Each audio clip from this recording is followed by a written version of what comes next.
All right, Senator, whenever you're ready. Hey, everybody. Tim Kaine here. Thank you for joining today on a very solemn weekend. Um, have we learned nothing? Has the United States learned nothing, but especially has President Trump learned nothing from 25 years of war and often misguided war in the Middle East? Um, Reports are coming in of the first U.S. casualties, service members killed in action, others wounded unnecessarily, in my view.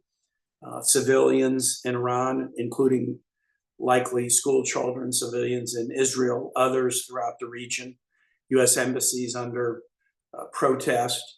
All of this, in my view, demonstrates a profound lack of understanding of the fact that more wars in the Middle East right now, especially wars where the president has not made the case to Congress, not made the case to the nation, more wars are a horrible idea. And that's the reason that I'm forcing my colleagues with a bipartisan war powers resolution to cast a vote. Are you for this or against it in the coming days? The president's decision to initiate war against Iran, and unlike some of the other actions, he's not calling this a law enforcement effort or something that falls beneath the threshold about what war would be. He's calling it a war. His decision to initiate this war of choice with no congressional authorization and frankly, even the lack of meaningful notification to Congress demonstrates a couple of things. Number one, a profound lack of focus. This is a president who ran on ending wars and yet has used the military without congressional authorization in multiple locations. Iran twice, the Pacific, the Caribbean, Venezuela, Nigeria, while also threatening military action against Cuba, Mexico, Colombia, possibly Greenland, and where next, we don't know. The president seems to have grown addicted to this power after promising folks that he would be a different kind of president in avoiding these military engagements. Now, the president did promise to focus on bringing costs down for everyday Americans. But instead, what we see a year in is healthcare up, food up, energy costs up, so many other costs up, building supplies, housing. And this action will almost certainly drive the cost of oil, energy costs even higher. So a president who ran to do one thing, bring down costs for Americans, is ignoring that. Who ran to avoid one thing, overseas wars, is more warmongering in his first year in office than any president in recent memory. The Iranian regime is horrible to its own people and throughout the region. And not just throughout the region. Iranian-backed elements have carried out attacks in Argentina against a Jewish cultural center there. Iranian elements have created activities that have caused the Iranian embassy to be kicked out of nations as far away as Morocco, to the west, and Australia to the east. The Iranian regime is horrible, but their bad actions do not pose an imminent threat to the United States so as to justify forcing our sons and daughters into an unnecessary and illegal war of choice. The president said it's because of their nuclear program, but we had a diplomatic deal that controlled their nuclear program that President Trump tore up over the objections of his then Secretary of State and Secretary of Defense in his first term. And the president did a follow-on mission after the Israeli 12-day war against Iran last summer that he claimed it obliterated the nuclear program. So the notion that this was an attack to stop Iran's nuclear ambitions is a joke, particularly given the fact that there were ongoing negotiations that suggested some likelihood of returning to the very things Iran had agreed to in the negotiations 10 years ago. Is it because of the need to change the regime? The president has talked about that. We need to change out the Iranian regime, helping and supporting Israel's targeted assassination campaign against Iranian leaders. But this was a president who, as a candidate, claimed that regime change would not be his goal. And yet he's done that in both Venezuela and Iran, both nations that have oil reserves, which is something that is going to warrant further scrutiny. The U.S. history of wars for regime change, Vietnam, Iraq, Afghanistan, Libya, now potentially Iran, would suggest that we're not very good at it. And when regime change happens in the region, as was recently the case in Syria, it was not because of US pressure for regime change. In fact, the regime change was pushed by the Syrian people and actually happened in a way that surprised the United States. A regime change at the barrel of a gun of a foreign power does not have the likely staying power that regime change demanded by a nation's own citizens does. Maybe it was because, as the president said, well, we want to stop their missile program, but the intelligence reports that have been publicly made available suggest that the Iranians were maybe a decade away from having missiles that could reach the US homeland. Do they have short-range missiles that could reach US positions in the region? Yes, we've put so many troops and so many personnel so close to Iran that they do, but their history of using them, frankly, is modest when you compare it to our history of using our own missiles and weaponry and aerial bombs against Iran or Iranian targets. And then finally, the president tweeted the other night that Iran had interfered in the election in 2020, an election he still refuses to acknowledge he lost. So maybe our sons and daughters are being sent into war now, some having lost their lives because the president is still fixated and unwilling to acknowledge that he lost an election. A bad regime. It is no loss to the world that some of the Iranian leaders are no longer in it, but the president seems to have no plan for the aftermath. And it looks like Iran is now poised to choose a new leader from the current regime, in the same way that Venezuela is being run by a leader who is Maduro's right-hand person as his vice president. So we obviously have a lot still to learn, but one thing I deeply believe, and then I'll open it up for question, is this is no way for a nation to go to war. When I was governor from 2006 to 2010, I had this experience of watching so many Virginians deployed to Iraq and Afghanistan, and I learned an awful lot from that. I learned about the burden of these repeated deployments. I learned about the anxieties that people feel who are not yet deployed and that their families feel. I went to too many wakes and too many funerals. I went to too many deployments and too many homecomings of units. And I told the story on the floor the other day. All of those were emotional experiences for me. One of the most emotional, that kind of put it all in context, was actually a positive in a way, but it taught me something. A unit of Virginia Guard that had been deployed did a homecoming and arrived at the Virginia War Memorial, walking distance where I'm sitting now. They had flown home from Iraq. They landed in New Jersey. They took a bus down to Virginia. They got off the bus at the Virginia War Memorial. And the leader of the unit, who was somebody that coincidentally I had known because he was a Guards member whose day job was a Richmond police officer, got off the bus and came down. And when the individuals were there in formation, about ready to break formation to go hug their family members, he announced that his entire unit was, quote, all present and accounted for. And obviously that was an enormous source of joy and pride for him to say those words. I looked at his face and I saw in that moment the burden of worry melt from him, a worry that he had carried with him probably during the entire length of that deployment. How much he had labored under the hope that he could say those words, and how much he had labored under the worry that he might not be able to say them. In this instance, he did. But it reminded me of the other events I went to where those words were not uttered. I made a pledge when I came into the Senate, when I was put on the Armed Services Committee to support our troops, when I was put on the Foreign Relations Committee, to support our diplomats, that I would do anything in my power, anything, to stop our nation from sending our kids, Virginians, kids like one of mine.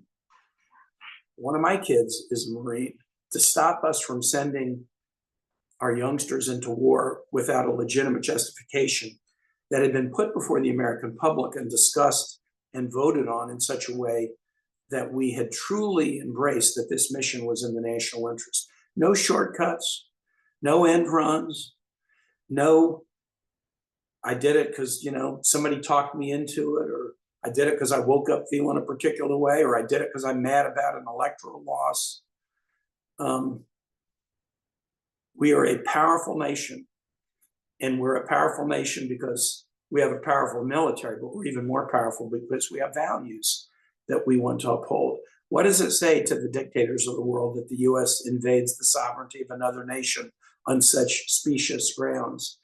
I guess it's okay for them to do the same thing. How can we stand up against Russian aggression in Ukraine? How could we stand up against Chinese aggression against Taiwan? How could we stand up against North Korean aggression against Japan or South Korea, when we've set the example that you needn't worry about law and you needn't worry about rules like the longstanding conventions that sovereignty of other nations should be respected.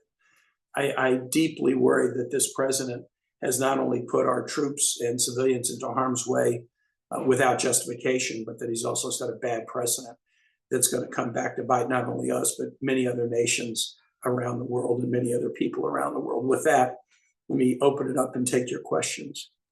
First, we'll go to Brendan from WTKR. Brendan. Hi, Senator. Question for you about the casualties. Obviously, the notification process seems to like it's just getting started, but I mean, is there any information, or have you heard anything like, you know, about, were they locally based in Virginia or anything like that, or is it just too soon to know? Brendan, it's too soon to know, but just like when I was governor, every time I heard about casualties, and the same time that I've been Senate, when I've heard about casualties in Iraq at the beginning of my Senate term, or in Afghanistan up to 2021, my first thought is, oh my gosh, I wonder if these are Virginians and Virginia families who are affected.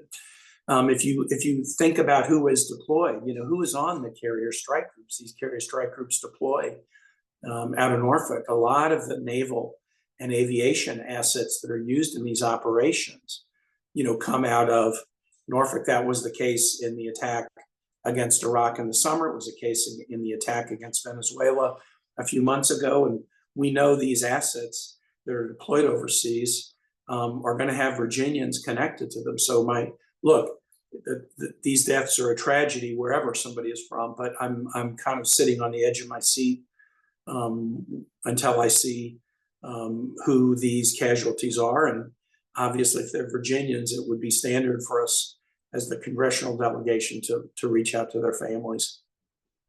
Next, we'll go to Sophia from Univision. Buenas tardes, senador. Tardes. Sí, tengo dos preguntas para que por favor nos responda en español. La primera sería, en una entrevista telefónica reciente, el presidente Donald Trump dijo que las cosas están evolucionando muy positivas en este momento, que ha hundido 9 barcos, que la operación va por delante de lo previsto. ¿Usted cómo lo ve? Eso por un lado. También el presidente asegura que nuevos líderes iraníes quieren conversar. La política por años con ese régimen no ha sido la más correcta. ¿Cree usted que esta acción fue necesaria?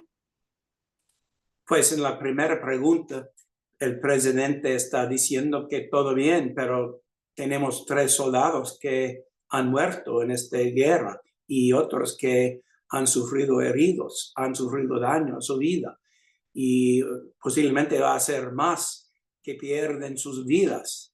Y para mí no es todo bien cuando los soldados o otros que están perdiendo sus vidas en una guerra sin razón. Yo no voy a hacer todo bien y las familias no va a hacer todo bien. Y el segunda pregunta, yo creo que la pregunta era si el ataque era necesario, y yo estoy de la opinión que no es necesario. Irán no ofrece un gran un gran threat. No sé la palabra para threat. ¿Qué es la palabra para threat?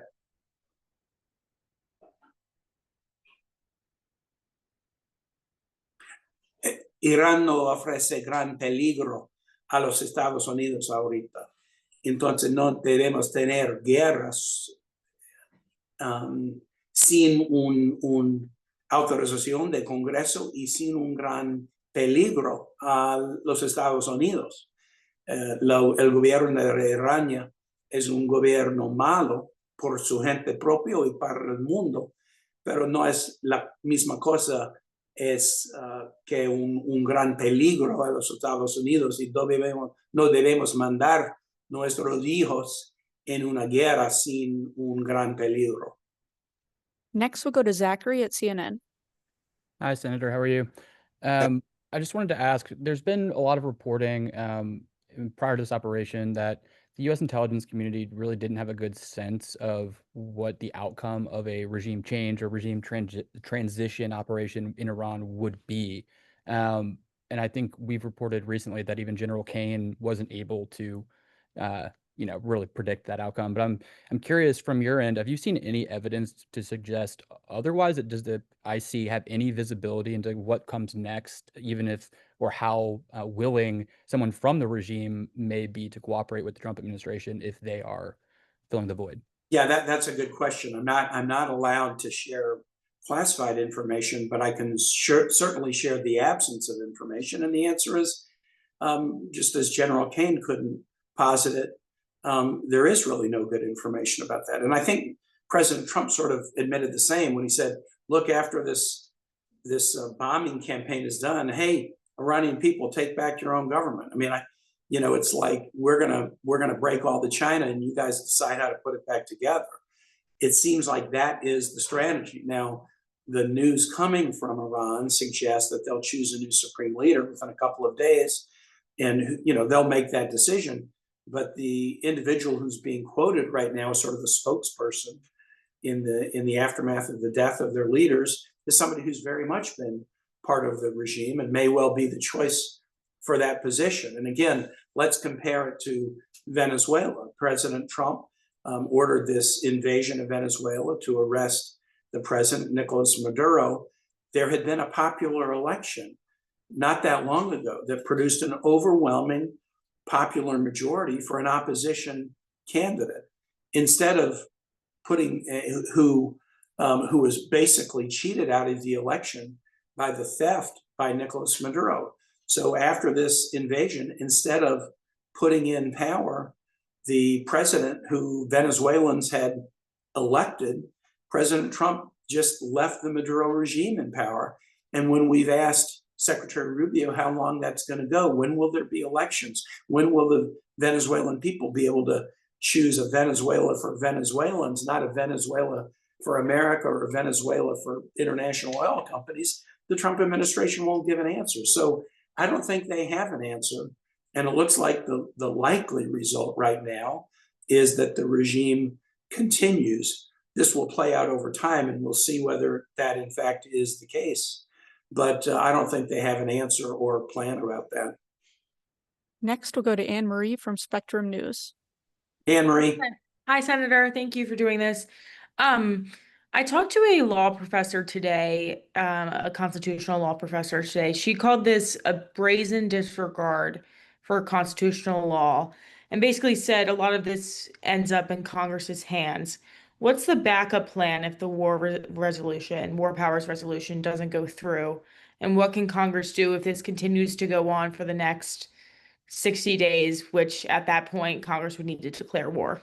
Yeah, the war powers resolution, you're right. Even if I get a positive vote in the Senate, it would have to pass the House, it would have to survive a presidential veto. I don't have a 2/3 margin in both houses. But I do think it's really important to put every member of Congress on the record about this. I get very sick, and maybe this is the military dad in me. I get sick of the notion of members of Congress ignoring their constitutional responsibility because, I'm too afraid to vote on a war vote, so let the president do it. If you don't have the guts to vote yes or no on a war vote, how dare you send our sons and daughters into war where they risk their lives? How dare you? You should have the guts to vote and be held accountable. So we'll do that. Now, one thing about the war powers resolutions are we'll have a vote this week. If it fails, we can file another one and have another vote in 2 weeks. To the extent that that goes on, we're not blocked from continuing to file these resolutions. So as circumstances change, sometimes people will see things that concern them and they'll vote no, but then later, as events continue to develop, they may vote yes. We've also seen oftentimes even forcing a war powers vote that is unsuccessful causes the president to change behavior. Earlier this year, we forced a vote on a Venezuela war powers resolution that fell short, but the president canceled when the resolution was getting some Republican votes, the president canceled the second invasion and then ended up finally agreeing to have the first public hearing about the operation because everything was being done in classified. What the administration likes to do is act without coming to Congress and then come later and offer a briefing in classified so that we can't share with the American public what we know. These war powers votes tend to force the administration at a minimum to have to explain itself in ways that then lead the American public to be able to better judge whether or not this is a good idea or not. Next, we'll go to Jim from Fox 5. Hey, Senator, thanks for doing this today. Good to see you.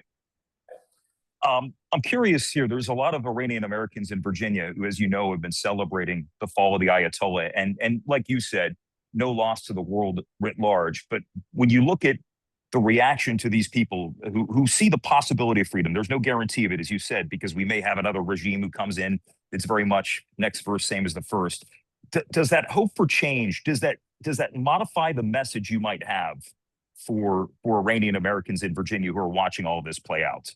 I celebrate with them that there's the possibility of a new chapter. Now, Jim, as you pointed out, if we saw the same celebrations in Venezuelan communities right after the arrest of Maduro, and then within 24 hours, they were very puzzled to see Delcy Rodriguez, Maduro's right hand, put in power instead of the Maria Corina Machado and the opposition party leaders who had been successful in the election. So we're going to have to wait and see who the leadership is. And there are different groups contending for leadership on the opposition side. So it's a little bit murky right now. But I would say to my Iranian American friends, and you're right, I've spent a good bit of time with them, talking to them about what might happen here, that we can celebrate the possibility of a new chapter for them without wanting our soldiers to go to war and our troops to be killed in a war without a congressional debate and vote. Many of our Iranian American families also have kids in the armed services. And the Constitution was set up really clearly to not commit our sons and daughters into war without a debate and a vote, that this is in the national mission. And on this, Jim, I just don't think there's a shortcut. Again, a president, if we're under attack, imminent attack, a president can defend the nation and must without going to Congress and asking for permission. But when it's a choice of let's start a war against this country, we shouldn't be sending our kids into war without doing the homework, making the case, deciding that it's in the national interest. Next, we'll go to Alex from The Hill. Hello, Senator. Thanks for the opportunity.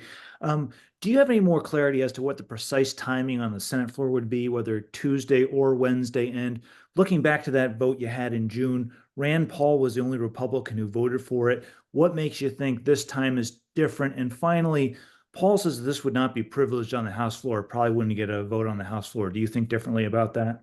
I do. I think this would be privileged on the House floor, but I will admit, Alex, I bet you know more about House procedure than I do. I have a more than full-time job keeping up with Senate procedure, which is arcane enough. So I don't consider myself an expert over there. And I certainly don't control timing or things like that. There are House members that are working on this very hard. The timing on ours, I don't think it will be tomorrow. There's some chance it could be. I think it's most likely to be Tuesday. There's some chance that it could go to Wednesday. This is something that when we left last week, I gave a speech on the floor Thursday in the belief that this might be imminent. And we had asked to schedule this vote for Tuesday. And we are continuing to say that's when we want to have the vote. There is a vote up tomorrow night on a housing matter where we would technically move to another matter, but then there would be this 30-hour period before we get to the other matter. So it seems like there's time Tuesday, but as you know, most things like this in the Senate are just negotiated between the leadership. I do expect you'll see many of us on the Senate floor tomorrow afternoon and evening, making the case. You might see some Republicans making the case for why this is a good thing, but you're certainly going to see a lot of us on the floor, Democrats making the case for why this was very unwise. What about Republican support, though? Can you talk about last June and what's different? I think, I can't give you a count, and I never like to put words in anybody's mouth. I do know that one of the reasons that people voted no last July was because they said, it's over. It's one and done. It's over. By the time the vote came up, the U.S. had done the strike on the 3 facilities at the end of the Israeli 12-day war. And they said, that's it. And so that was the reason that many people said that it was over. That was the reason that we got more Republican votes on Venezuela. It was clear that even though the president said it was a law enforcement operation, we've arrested Maduro, it's done, we are still blockading Venezuela. We still were using the U.S. military in a variety of ways. So we got more Republican votes because I think they viewed it as a longer term engagement. This clearly is going to be a longer term engagement, according to the president. So I'm hopeful we'll get more, but I don't have a count that I can give you right now. Next, we'll go to Noah from the Washington Post. Hey, Noah. Hey, Senator, thank you for doing this. Yeah. 2 things right here. You mentioned casualties earlier, and that it's a bit too premature to know where they came from. Do you know where the casualties might have happened, though, in the region? We've gotten no details from the administration. I have not gotten any. So, in an aerial bombardment, you sort of assume that it's probably some kind of anti-aircraft defense system that may have, brought planes or jets down. But that's just an assumption. It's not even an intuition. I don't even have an intuition, much less intel. This is, primarily an aerial bombardment operation. And so I think the assets most at jeopardy are going to be those platforms that are delivering the bombs and the missiles. But we may well know soon, but I don't have any facts now. And given the scarcity of U.S. munitions heading into this operation, to what extent are you pressing the Pentagon or either personally concerned that we might, as a country, really start running out of the relevant weapons that would be necessary for an extended campaign? I'm nervous about it. When I opened the press this morning and saw Wall Street Journal headline that essentially the headline was something like, U.S. rushing to finish mission before it runs out of munitions. That's the kind of thing that adversaries like China and Russia salivate over. If they see that the U.S. having expended an awful lot of firepower in the Caribbean and Venezuela and Iran last summer and Iran now, and they have some sense for how long it takes to reconstitute stocks. Anybody would be foolish to think that the U.S. didn't have a lot of reserve capacity, but those kinds of headlines are nerve-wracking. We will have a briefing likely sometime this week, and you can be sure the question about munition reserves is going to be asked at that briefing. Thank you. Next, we'll go to Megan from the New York Times. Hey, Megan. Hi, thank you for doing this, Senator. I know you said you can't give a vote count, but do you anticipate that this resolution will get more support than the Iran resolution last year and the January Venezuela resolution? And if it doesn't pass, we saw Senator Young got that concession related to having a hearing with Secretary Rubio. What might be some of the asks of the administration if there was some sort of dialogue like that on this resolution that you'd like to see secured? A little bit premature because obviously I'm not going to be the one doing the asks to suggest that I might vote no instead of yes. There are others who will be doing those asks, and I was heartened that Senator Young got some things that we weren't going to get out, even of a successful vote on Venezuela. If we had succeeded in the Senate, but lost in the House, or even succeeded in both places, and President Trump had vetoed it, we wouldn't have gotten probably the announcement of the cancellation of the second strike and the offer finally to have a public briefing about it. Senator Curtis of Utah made the same point in a Foreign Relations Committee hearing. He voted against my Venezuela motion, but when we finally had the hearing with Senator Rubio, he said, I voted against Kane and Paul's resolution, but at least it forced you to finally come here and answer questions in public. And he mentioned that he had been asking these questions in private and not getting answers.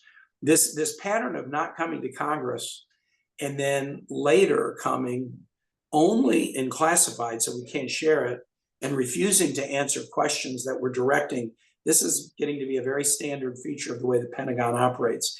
In terms of the whip count on the vote, it's just, too soon to tell. I noticed that my vote count in my Four Powers resolutions on what I would call the broad Venezuela operation, which includes international water boat strikes on boats from Venezuela and Venezuela, my numbers increased. I got one vote last summer, but that was, I think, largely because Senator Risch, the Foreign Relations Committee chair, made the case, this is one and done, it's over. There's no ongoing operation. This calls for the removal of troops from hostilities. By the time we had the vote, he said the hostilities are over and there's no troops engaged in it. That will not be the case when we have the vote this week. There will still be U.S. troops engaged in this bombing campaign, at least according to President Trump. So we'll see. We'll see how it goes. Next, we'll go to Abby from the Financial Times. Hey, Abby. Hi, Senator. How are you? Hi.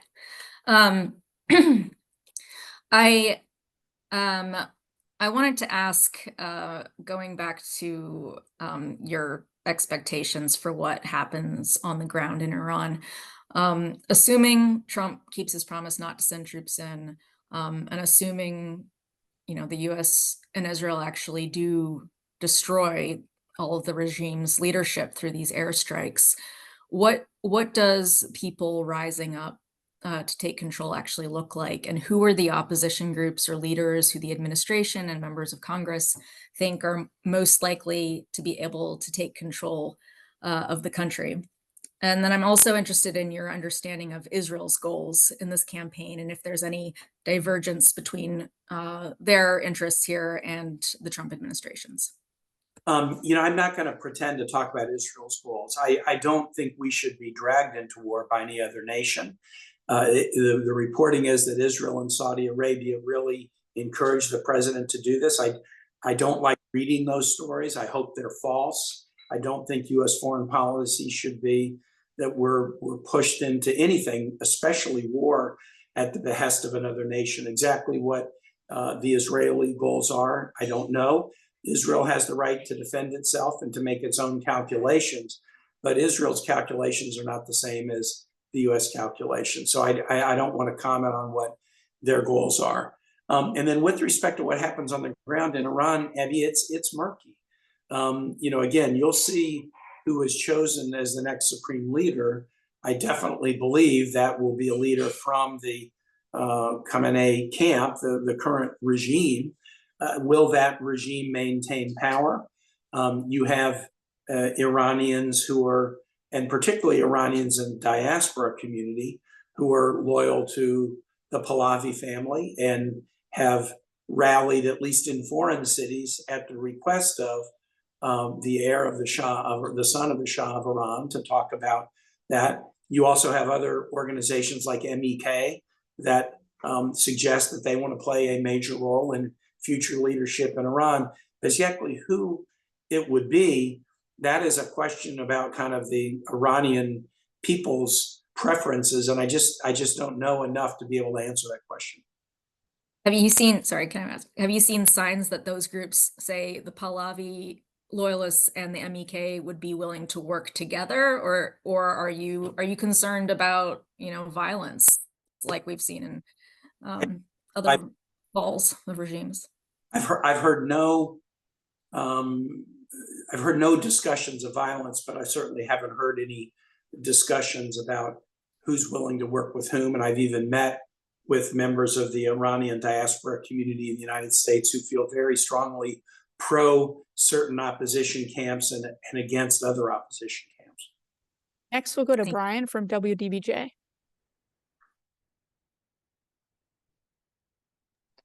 Hey, Brian. Brian wrote his question in the chat, so I'll read it. He asks, does constituent opinion, including those in Southwest Virginia, influence your position, or are you acting on your own constitutional judgment here? Well, the popular opinion can't change the Constitution. So, you know, if the Constitution says something as clear as I believe it does in this case, then even if my position is unpopular, I still take it. Now, the position that I've taken, that we shouldn't be at affirmative war without a vote of Congress, is a position that I've taken since I came to the Senate in 2013. I've stuck to the same position, telling President Obama he couldn't go into a war in Syria without a vote of Congress.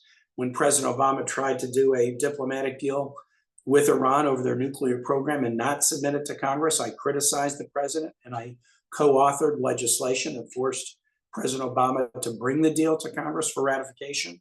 And I've spoken out against President Trump both in his first and second terms when he's tried to get us into war without a vote of Congress. I have explained that position often to Virginians over the course of my 13 years in the Senate, and overwhelmingly I get a strong, you're right, stick to your guns. We shouldn't send our kids into harm's way on the say-so of any president, Democrat or Republican, unless Congress has the guts to vote on it. So I feel like that position squares with what Virginians think, but it is, in my view, what the Constitution commands. I take an oath to the Constitution of the United States, and I'm going to honor it. Next, we'll go to Hannah from News Nation. Hey, Hannah. Hi, Senator Kaine. Thanks for taking my question. So I heard you say that this War Powers Resolution vote is mostly about getting lawmakers on record. This administration, in many ways, has shown that they're willing to act with or without congressional approval. So is this really just about sending them a message? And does sending them a message about what lawmakers think even matter anymore? I think it matters a lot. Here's a lesson that I learned, Hannah, in the first Trump administration. I filed a War Powers resolution after a president struck Qasem Soleimani, the head of the IRGC, and killed Soleimani when he was visiting in Iraq. And I filed a resolution that said no war against Iran without a vote of Congress. Passed both houses. President Trump vetoed it, and we couldn't override the veto. So the president succeeded and I lost. But I noticed something. The president then backed off aggression against Iran during the remainder of his term. And I kind of asked myself why. He wasn't backing off because I thought it was a bad idea. He could care less what I think. He wasn't backing off because Democrats thought it was a bad idea. He didn't care what we think. He was backing off because even Republicans were voting against him. And President Trump is very sensitive to public opinion on matters like this.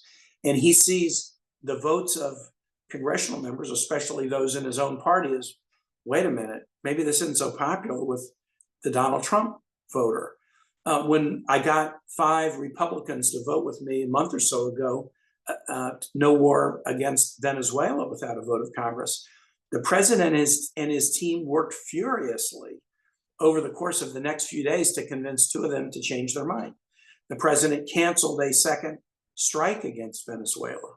The president agreed finally that hearings in closed settings that could not be revealed to the public were not sufficient, and agreed that he needed to send his Secretary of State, Marco Rubio, for the first public hearing on this matter to finally answer questions before the American public.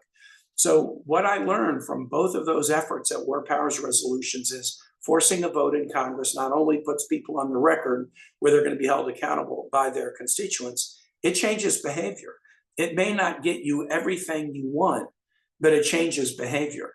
And so that certainly taught me that these resolutions can be very important and powerful. And so, no, they have substantive meaning. Even when you come up short, they have meaning and significance. Next, we'll go to Akbar from the Huffington Post. Thanks so much. Thank you, Senator, for doing this.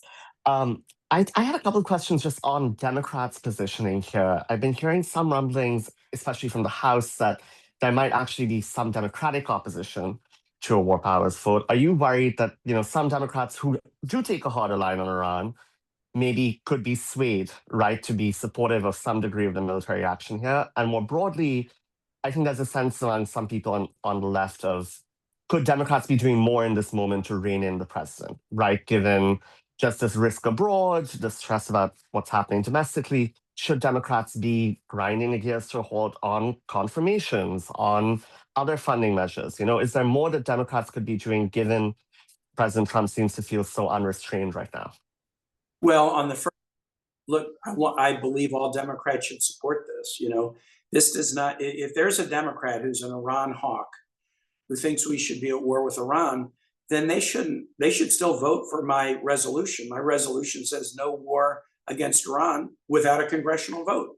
So anybody could file an authorization for use of military force against Iran. And if they're an Iran hawk, they could vote for it.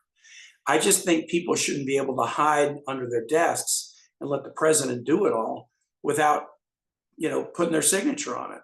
So it is important for people to declare and then be held accountable for their position. But yeah, you can be an Iran hawk and still believe in the Constitution and that we shouldn't be at war without a vote of Congress. You can be pro-Israel and not necessarily believe that we ought to send our sons and daughters into an unauthorized and illegal war against the nation of Iran. There's no inconsistency with supporting the constitutional command that no offensive war without a vote of Congress. On the second question, look, is there more that can be done? There's always more that can be done. The effort to challenge the abuses of President Trump is a 5-layer cake. It's courts, Congress, states, elections, activism. And in each of those areas, we're making some progress. Each of those areas could be graded. You ask about the Congress side of it. Are there tools that Congress can use, blocking votes or blocking appropriations? We're obviously doing that right now with respect to ICE appropriations. Akbar, I have tried to pioneer a particular form of resistance to President Trump, and that is seizing the Senate calendar as much as I can, using privileged motions to try to challenge Trump's abuses of power. So I have some colleagues who are focused on stopping stuff, and I'm showing people that there's another thing we can do. We ought to do these together, and that is, even in minority, it's hard in the House, but in minority in the Senate, using privileged motions, you can seize the floor and force votes against Trump's abuses. I've done it repeatedly on tariffs, using the privileged motion that you can file to contest uses of presidential emergency powers. I've done it now repeatedly on war powers resolutions, on boat strikes in international waters, Iran, Venezuela. I've done it on seeking human rights reports on the nations to which President Trump is deporting people into third countries they have no connection with. I've done it on arms transfers. I've done it to challenge the president's bogus energy emergency. So normally the majority controls the floor, and floor time is finite. We are, as a minority, controlling more and more floor time by using privileged resolutions. And that's another way to challenge executive abuses and to slow down the majority achieving other objectives they have. That's the strategy that I've perfected and shared with my colleagues, and they're now using that strategy together with things like blocking the ICE appropriations. I'll leave it to others to decide whether enough's been done, but if you look at the 5 levers, courts, Congress, states, elections, activism, you see a lot of activity right now in elections. In particular, we feel like in Virginia, we showed the nation that there's a better path forward in our elections last November. And it was a path that we think can be repeated all across the country as we come up to midterms in November. Next, we'll go to Mikhail from MS Now. Hey, Senator, thanks so much for doing this. Appreciate it. Have you guys gotten any indication about when an all senators briefing may be from the administration, or a briefing for members of the Senate Foreign Relations Committee? The answer is, I know there's an effort to put together the all members briefing. I've not received any news either as a member of the Armed Services or Foreign Relations Committee about when we'll be briefed. And I'm a little bit nervous about this briefing strategy. I'll tell you why. The administration, they don't give you any information in advance. Then they do something, then you're going to challenge it. Oh, let's put the challenge off down the road, and then we'll give you a briefing. I think they use the classified briefing almost as a way to try to delay you and dissipate tension. Then I've been in these briefings. Because they're in classified, there's very little you can share about them. The administration comes in, they bring a lot of briefers. They say they're going to be there for an hour. The briefers take up 45 minutes or so, and then 100 senators who all have questions, just a few of them get their questions answered. Then they walk out and say, see, we've been keeping Congress informed. I don't like that. It reminds me of, the Trump administration having negotiations with Iran and Oman. And then when the negotiations are underway and during Ramadan, boy, now's a good time to strike during negotiations. Was there a real negotiation, or was it just a delay tactic to lull Iranians into a sense of complacency? The Constitution does not say Congress should just be an interested observer that gets a briefing after the fact. That's not what the Constitution says. And so I think briefings are great. I don't think they're great if they're just private. They ought to be public before the whole American people. I mean, if we're losing our troops, if they're losing their lives and getting injured, like, what do you mean you're going to give us a briefing in a classified setting? If you feel good about what you're doing, you wouldn't mind sharing it. The administration is glad to share publicly the things they like. When they strike a boat in the Pacific, they'll show a video of it that makes them look like badasses because they could strike a boat.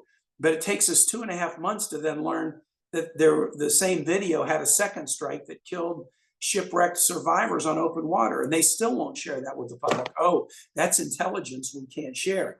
No, if you could share the first video and you did so by choice, you could share the second one. Why aren't you sharing it? You're too embarrassed. You're ashamed of it. And when the administration only is willing to do things in classified, to me, it indicates there is a deep degree of ambivalence, at least among some, about whether the mission is actually legal or justified or not. Next, we'll go to Kaylin from Politico.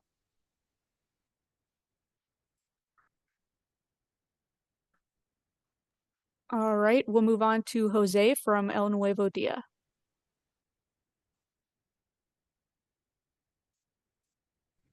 Hello. Hi, Senator.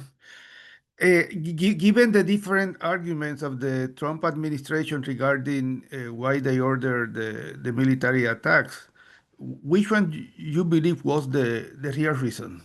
Jose, it's very hard to say. So the president has said it was because of the nuclear program. But we had a deal that was controlling the nuclear program that President Trump tore up, even though it was working. Secretaries Tillerson and Mattis both told him it was working. He shouldn't tear it up. He did. And the president claimed he obliterated their nuclear program 6 months ago. So that argument doesn't seem to check out. The president said he's worried about Iranian protesters and how they're being oppressed by the Iranian government. But wait a minute, President Trump is deporting Iranian refugees back to Iran, despite the fact that they're going to face persecution back there. If he cared about people being oppressed by the government, he wouldn't have done that. The president says he's worried about their missile program, but all the intelligence, as publicly reported, says Iran won't have missiles capable of reaching the U.S. homeland for another decade. The president posited the other night that Iran was behind election interference in 2020. He seems to be blaming them for causing him to lose an election that he clearly lost, but he can't yet accept it. I wonder if oil is an issue. If you look at the two nations where he's done an invasion, Venezuela and Iran, they seem like very different countries. What's the one thing about them that is similar? It's they both have significant oil reserves. So I don't know exactly what the issue is. There's also reporting that was in Politico in the last couple of days saying this was very much urged by the governments of Saudi Arabia and Israel. Again, I have no way of knowing if that was true. But when you have a shifting set of assessments as to what is the reason, it just confuses people. And that's frankly why you have the debate in Congress. The administration has to come forward and say, this is something that we should do. And it's important that we do it, and Congress gets on board.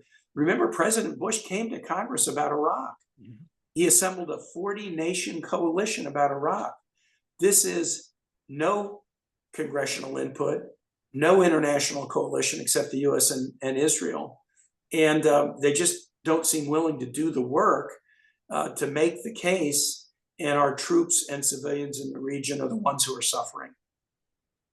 All right, we're going to head back to Kaylin to close us out. Kaylin from Politico.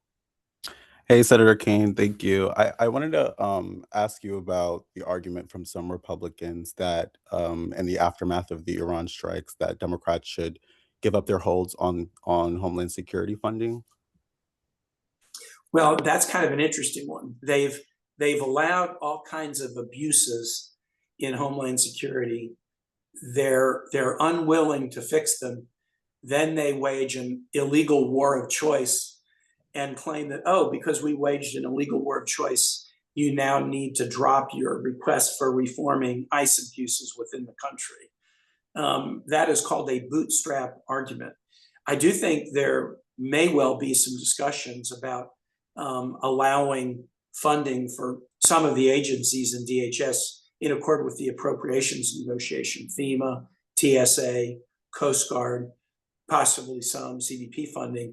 We might be able to narrow down the disagreement to ICE, but I don't see any Democrats supporting ICE funding without significant reforms, particularly because last year in the reconciliation bill, the Democrats opposed, Republicans just shoveled a bunch of money into the DHS accounts that they can use even without a vote promptly in the Senate on the ICE funding issue. All right, those were everyone's questions. Thank you so much for joining. We're going to follow up shortly with a video link. Thanks so much. Take care.